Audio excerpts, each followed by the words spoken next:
Which vehicle do you think can travel on sand? Is it a car, a boat, or maybe something else? Let's zoom into nature and find out. First, look at the snowy land. Here comes a sled. Sleds slide fast on snow and ice. People use sleds to have fun and to move quickly over white snow. Next, we see a big blue river. What floats here? It's a canoe. Canoes help people move across water. They are small boats that can carry people and things safely. Now, we're in the hot, dry desert. What do we spot? A camel? Camels are called ships of the desert.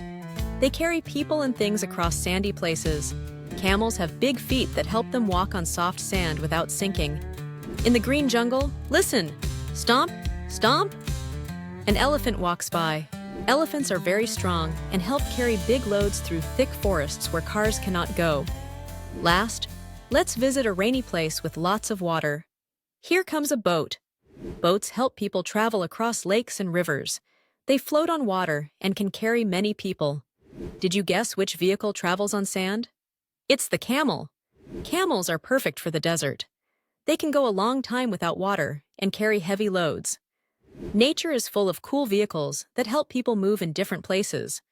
Auto Shorts made this fun video. Want your own fun videos? Just click the link in the description to get started today.